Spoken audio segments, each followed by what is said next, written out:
Chef d'entreprise qui avait des employés, je préfère dire même des collaborateurs, j'ai un message à vous faire passer.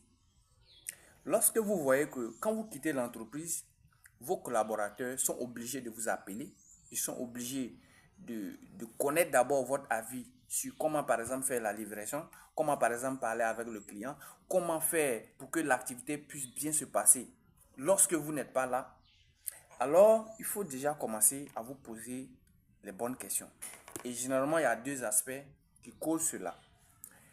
Le premier aspect, soit vos collaborateurs n'ont pas reçu la formation qu'ils devaient pour pouvoir mieux faire face aux différentes tâches qu'ils ont à faire, ou alors c'est parce qu'en réalité, ils n'ont pas reçu de consignes claires sur l'exécution de ces différentes tâches qu'ils devaient exécuter.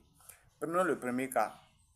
Pour des employés ou du moins des collaborateurs qui n'ont pas reçu de formation, il faudrait que vous-même vous soyez là 24 heures sur 24 afin que votre activité puisse véritablement atteindre son objectif. Donc, la formation, elle est très capitale parce que j'ai vu beaucoup d'entreprises aujourd'hui qui disent que former les employés revient à une charge très élevée. Mais il faut le faire.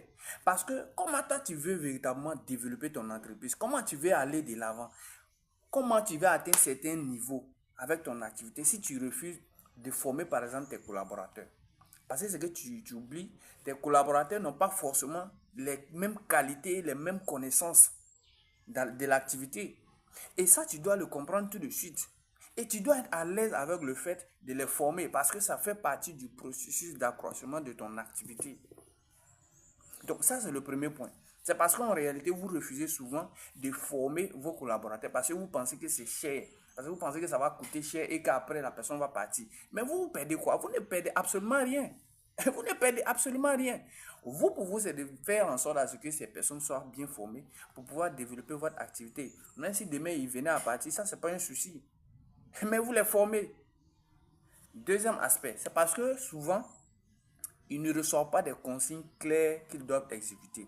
Parce que très généralement, il y a des collaborateurs ou du moins des chefs d'entreprise qui ne donnent pas des directives spécifiques aux employés pour qu'ils puissent véritablement les exécuter comme il se doit. Ce qui fait qu'à chaque niveau, ils sont obligés de s'arrêter pour essayer de comprendre comment est-ce qu'il faut le faire. Ce n'est pas parce qu'ils n'ont pas la solution, ce n'est pas parce qu'ils n'ont pas la capacité de pouvoir trouver une solution, mais c'est parce qu'en réalité, on ne leur a pas donné des responsabilités.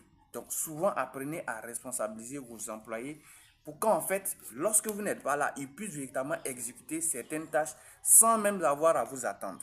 Donc vous devez donner des tâches avec les exécutions qu'ils doivent faire à l'appui de façon claire